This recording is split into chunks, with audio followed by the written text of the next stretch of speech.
Hello everyone, dear students. आज की video में हम बात करेंगे इलेक्ट्रिक लाइंस ऑफ फोर्स के बारे में, यानी वैद्युत बल रेखाओं के बारे में। पिछले वीडियो में हमने देखा था कि वैद्युत क्षेत्र क्या होता है और वैद्युत क्षेत्र का मात्रक क्या होता है और किसी बिंदु आवेश के कारण वैद्युत क्षेत्र की तीव्रता का मान क्या होता है। तो बच्चों, जो वैद्युत क्षेत्र है यानी इलेक्ट्रिक फील्ड है, हमने पढ़ा था वो एक वेक्टर क्वांटिटी है। वेक्टर यानी कि सदिश राशि है और इसके पास मैग्नीट्यूड और डायरेक्शन दोनों होते हैं, यानी कि परिमाण और दिशाएं दोनों होते हैं। परिमाण जानने के लिए हमने पिछले वीडियो में देखा था, हमने एक फॉर्मूला ड्राइव किया था, उसकी मदद से हम वैद्युत क्षेत्र का मान निकाल सकते हैं। अब परिमाण तो हमारे पास आ चुका है, लेकिन हमारे पास दिशा जानने के लिए एक तरीका है जिसके द्वारा हम इलेक्ट्रिक फील्ड की डायरेक्शन जान सकते हैं। उसे कहते हैं इलेक्ट्रिक लाइंस ऑफ फोर्स। तो इलेक्ट्रिक लाइंस ऑफ फोर्स का कॉन्सेप्ट सबसे पहले इंट्रोड्यूस किया था 1837 में माइकल फैराडे ने। इलेक्ट्रिक लाइंस ऑफ फोर्स, जैसा यहाँ पर लिखा है, electric lines of force is an imaginary curve in an electric field such that the tangent to the curve at any point gives the direction of the electric field intensity at that point, showing the path a positive test charge would follow। यानी कि विद्युत बल रेखा एक काल्पनिक रेखा होती है जो किसी वैद्युत क्षेत्र में वैद्युत क्षेत्र की दिशा और तीव्रता को दर्शाती है। यह वह पथ है जिस पर एक धनात्मक परीक्षण आवेश चलेगा और ये रेखाएं धन आवेश से शुरू होकर ऋणात्मक आवेश पर समाप्त होती हैं। मोटे तौर पर देखा जाए तो इलेक्ट्रिक फील्ड लाइंस वैद्युत क्षेत्र की दिशा को जानने का एक सबसे अच्छा तरीका है। आइए देखते हैं कि अलग अलग आवेशों के कारण या आवेशों के ग्रुप के कारण जो वैद्युत बल रेखाएं बनेंगी वो क्या होंगी। इस चित्र में आपको एक प्लस चार्ज दिख रहा है, यानी कि धनात्मक आवेश दिख रहा है। इससे निकलने वाली अगर वैद्युत बल रेखाओं की बात करें तो आपको दिखेगा ये त्रिज्यतः बाहर की ओर हैं। त्रिज्यतः यानी कि जैसे आपके वृत्त में त्रिज्या होती है, यानी सर्किल के रेडियस के फॉर्म में ये बाहर को निकल रही हैं। इस बिंदु आवेश से बाहर को निकल रही हैं, हर दिशा से रेडियली आउटवर्ड डायरेक्शन में निकल रही हैं। अब ये रेडियली आउटवर्ड डायरेक्शन में क्यों निकल रही हैं, बाहर को ही क्यों जा रही हैं, अंदर को क्यों नहीं जा रही हैं, ये जानने के लिए आप एक चीज़ नोट कर लीजिए। और ये आपको किसी बुक में नहीं मिलेगा, अगर आप अच्छे से पढ़ेंगे तो आप ये समझ पाएंगे कि अगर हम इस प्लस चार्ज के पास यहाँ पर एक पॉजिटिव टेस्ट चार्ज रखें यहाँ पर, तो ये वाला प्लस चार्ज उसको क्या करेगा, रिपेल करेगा। ठीक है, तो रिपेल करेगा तो प्रतिकर्षण की दिशा कहाँ को होगी, इधर को होगी। फिर यहाँ पर रखा जाए प्लस टेस्ट चार्ज को, यानी धनात्मक परीक्षण आवेश को, तो ये चार्ज फिर उसे प्रतिकर्षित करेगा, फिर उधर को धक्का देगा। तो इस तरह से यहाँ पर जो वैद्युत बल रेखा बनेगी वो बनेगी बाहर की ओर, त्रिज्यतः बाहर की ओर को। अभी हमने डेफिनेशन में भी ये देखा था कि वैद्युत बल रेखाएं एक बंद वक्र होती हैं और साथ ही हम ये भी कह सकते हैं कि वैद्युत बल रेखाएं वह पथ है जिसका अनुसरण एक धनात्मक परीक्षण आवेश करता है। तो इस प्लस आवेश ने तो इस प्लस चार्ज ने तो इलेक्ट्रिक फील्ड अपने आसपास उत्पन्न किया है, लेकिन वैद्युत बल रेखाओं की दिशा जानने के लिए या वैद्युत बल रेखाएं कहाँ को होंगी ये जानने के लिए हमने यहाँ पर एक परीक्षण आवेश रखा जो कि धनात्मक था। अब यहाँ पर उस परीक्षण आवेश को रखिएगा, धनात्मक परीक्षण आवेश को, प्लस क्यू नाम का अगर टेस्ट चार्ज इसके पास रखा जाए तो ये वाला प्लस चार्ज इसको रिपेल करेगा बाहर की तरफ को। ठीक है, तो इस तरह से हमें जो मिलेंगी वैद्युत बल रेखाएं वो धनात्मक बिंदु आवेश के कारण त्रिज्यतः बाहर की ओर को होंगी। अब देखें ऋणात्मक बिंदु आवेश के लिए, ऋणात्मक बिंदु आवेश के लिए वैद्युत बल रेखाएं त्रिज्यतः अंदर की ओर को होंगी। देखिए हर दिशा से ये अंदर की तरफ को हैं। क्यों है ये अंदर की तरफ, इसका कारण अभी मैंने आपको बताया। यहाँ पर फिर से आप मान लीजिए कि मान लीजिए इस ऋणात्मक बिंदु आवेश के पास एक हम पॉजिटिव टेस्ट चार्ज रख देते हैं, मान लीजिए यहाँ पर रखा है, तो ये माइनस चार्ज यहाँ पर रखे हुए प्लस चार्ज को क्या करेगा, अट्रैक्ट करेगा अपनी ओर को। ठीक है, तो एरो कहाँ को बनेगा, अंदर की तरफ को, क्योंकि अपनी तरफ अट्रैक्ट कर रहा है। यहाँ पर रखेंगे धनात्मक परीक्षण आवेश को। हमेशा ये ध्यान रखिएगा कि जो परीक्षण आवेश है वो हमेशा हम धनात्मक लेके काम करेंगे। तो यहाँ पर हम धनात्मक परीक्षण आवेश को रखें तो ये ऋण आवेश इसको अपनी ओर आकर्षित करेगा, जिसकी दिशा इधर को होगी, फिर से त्रिज्यतः अंदर की ओर। तो ऋणात्मक बिंदु आवेश के कारण जो वैद्युत बल रेखाएं बनेंगी वो त्रिज्यतः अंदर की ओर को होंगी। ठीक है, ये दोनों जो हमने ए और बी डायग्राम की बात की, इसमें हमारे पास सिंगल आवेश था, यानी कि यहाँ पर भी हमारे पास एक ही आवेश था, यहाँ पर भी एक ही आवेश था। उनके कारण वैद्युत बल रेखाएं कैसी बनेंगी ये हमने चर्चा की।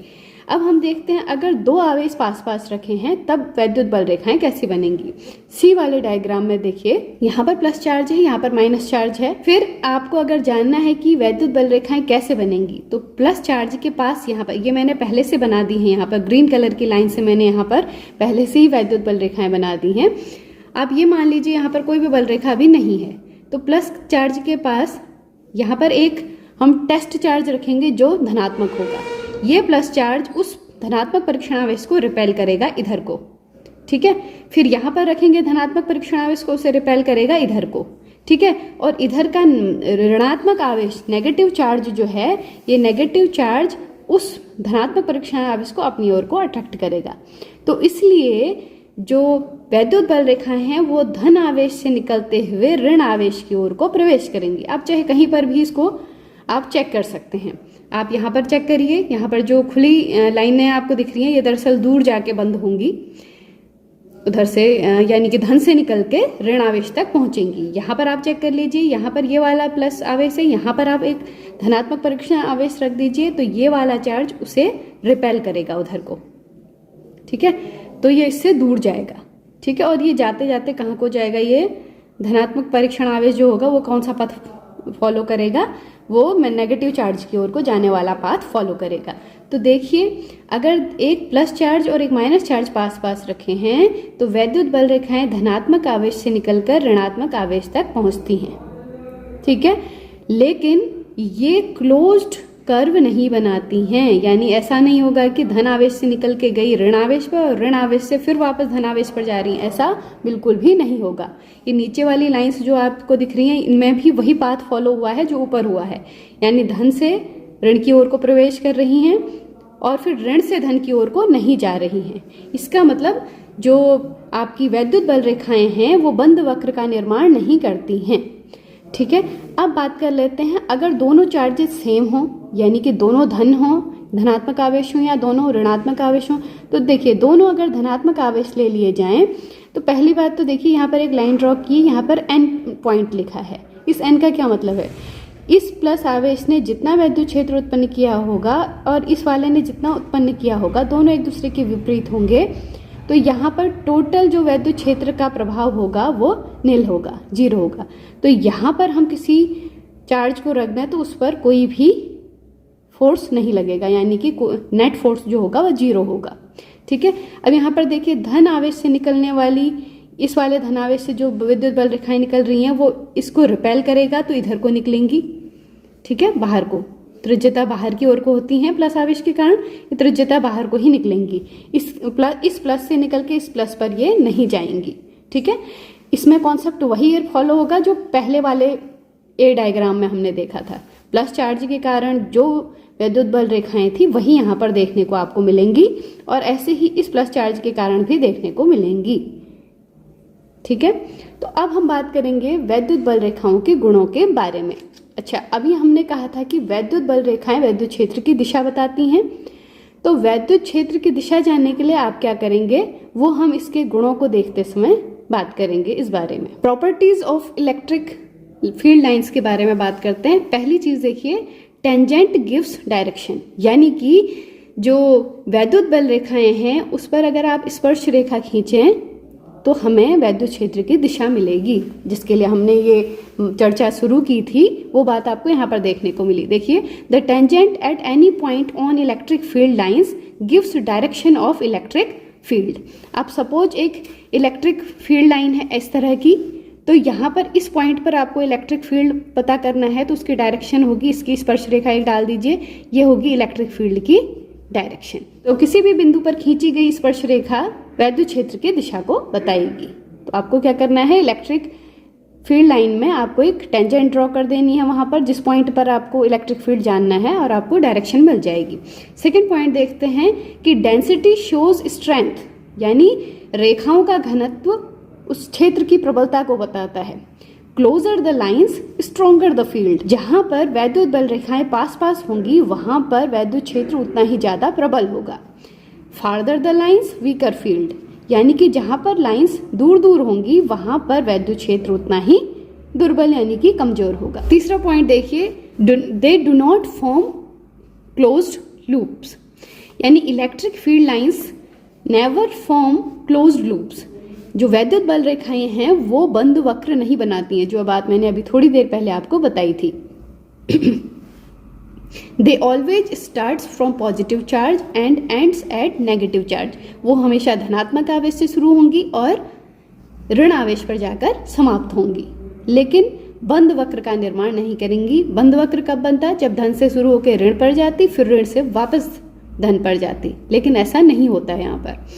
अब चौथा पॉइंट देखिए, ये क्वेश्चन 1 मार्क्स में भी पूछा जा सकता है कि क्या वैद्युत बल रेखाएं एक दूसरे को काट सकती हैं? तो उसका आंसर है नहीं। They never intersect each other. Electric field lines never intersect each other. वैद्युत बल रेखाएं कभी भी एक दूसरे को नहीं काटती हैं, वरना क्या होगा? अन्यथा कटान बिंदु पर वैद्युत क्षेत्र की दो दिशाएं प्रदर्शित होंगी, जो कि असंभव है। ऐसा क्यों? देखिए यहाँ पर ये आपकी पहली इलेक्ट्रिक फील्ड लाइन है और ये दूसरी इलेक्ट्रिक फील्ड लाइन है। ये एक इलेक्ट्रिक फील्ड लाइन ये है, दूसरी ये है। तो देखिए इनका कटान बिंदु जो इंटरसेक्टिंग पॉइंट है, यहाँ पर हम डायरेक्शन जानने के लिए क्या करेंगे? एक स्पर्श रेखा खींचेंगे, एक डायरेक्शन हमें ये मिली, और एक स्पर्श रेखा इधर को खींची जाएगी, एक डायरेक्शन ये मिलेगी। अब देखिए एक ही पॉइंट पर एक डायरेक्शन इधर को दिखा रहा है, एक इधर को दिखा रहा है। अब वैद्युत क्षेत्र की किसी एक बिंदु पर दो डायरेक्शन तो हो नहीं सकती है, तो इसका मतलब कि ये बात असंभव है, यानी दो इलेक्ट्रिक फील्ड लाइंस कभी भी एक दूसरे को इंटरसेक्ट नहीं करती। अब बात करेंगे फिफ्थ पॉइंट की, कि number of lines is directly proportional to magnitude of charge, यानी कि जितना ज़्यादा आवेश होगा उतनी ही ज़्यादा हमें फील्ड लाइंस देखने को मिलेंगी। चार्ज का अमाउंट ज़्यादा कर दीजिए और आपको ज़्यादा फील्ड लाइंस देखने को मिलेंगी। तो लाइंस की संख्या जो है वो डिपेंड करेगी चार्ज के अमाउंट पर। 6 पॉइंट देखिए, perpendicular to conductor. Electric field lines जो होती हैं they are always perpendicular to the surface of a charge conductor. Suppose ये एक पूरा का पूरा चार्ज कंडक्टर है, तो इस पर इलेक्ट्रिक फील्ड जो होगा, इलेक्ट्रिक फील्ड लाइंस वो हमेशा इस सरफेस के परपेंडिकुलर होंगी ऊपर की ओर को, ठीक है। यानी चालक की सतह पर रेखाएं हमेशा 90 डिग्री पर होती हैं। अब एक बार पूरे वीडियो को समराइज कर दिया जाए तो वैद्युत बल रेखाएं क्या हैं? वैद्युत बल रेखाएं एक काल्पनिक वक्र हैं, यानी इमेजिनरी कर्व्स हैं या इमेजिनरी लाइंस हैं। अगर इलेक्ट्रिक फील्ड लाइंस के किसी पॉइंट पर हम टेंजेंट ड्रॉ करें यानी स्पर्श रेखा खींचें तो हमें वैद्युत क्षेत्र की दिशा मिल जाएगी। और विभिन्न आवेशों के आसपास वैद्युत क्षेत्र हमने कैसा देखा कि अगर सिंगल पॉजिटिव चार्ज है तो जो वैद्युत बल रेखाएं होंगी वो सभी दिशाओं में बाहर की ओर को होंगी, radially outward in all direction. और सिंगल नेगेटिव चार्ज के लिए लाइंस गो रेडियली इनवर्ड, सभी दिशाओं से अंदर की ओर को देखने को मिलेंगी। और अगर दोनों चार्जेज अनलाइक हैं यानी कि अपोजिट चार्जेज हैं, प्लस और माइनस पास पास रखे हैं, उनके लिए अगर वैद्युत बल रेखाएं देखी जाएं तो वो वैद्युत बल रेखाएं धनात्मक आवेश से प्रारंभ होंगी और ऋण आवेश पर समाप्त होंगी। बात करें अगर लाइक चार्जेज की तो सेम चार्जेज चाहे प्लस प्लस हों या फिर माइनस माइनस हों, इनके बीच के लिए अगर हमें वैद्युत बल रेखाएं निकालनी हो तो these lines repel each other, यानी कि वो एक दूसरे से कनेक्ट नहीं होती हैं। आशा है इस वीडियो के द्वारा आपको वैद्युत बल रेखाएं क्या हैं और उनके गुण समझ में आ गए होंगे। तो इसके साथ हमें इलेक्ट्रिक फील्ड के बारे में थोड़ी बहुत जानकारी अच्छे से मिल गई है कि इलेक्ट्रिक फील्ड की डेफिनेशन क्या होती है और इलेक्ट्रिक फील्ड इंटेंसिटी किसी पॉइंट पर हम कैसे निकालेंगे, और इलेक्ट्रिक फील्ड का डायरेक्शन जानने के लिए जो लाइंस ऑफ फोर्स हैं वो कैसे ड्रॉ करेंगे। मिलते हैं नेक्स्ट वीडियो में, तब तक के लिए पढ़ते रहिए। और वीडियो पसंद आया हो तो चैनल को लाइक, शेयर और सब्सक्राइब जरूर कीजिएगा। Thank you.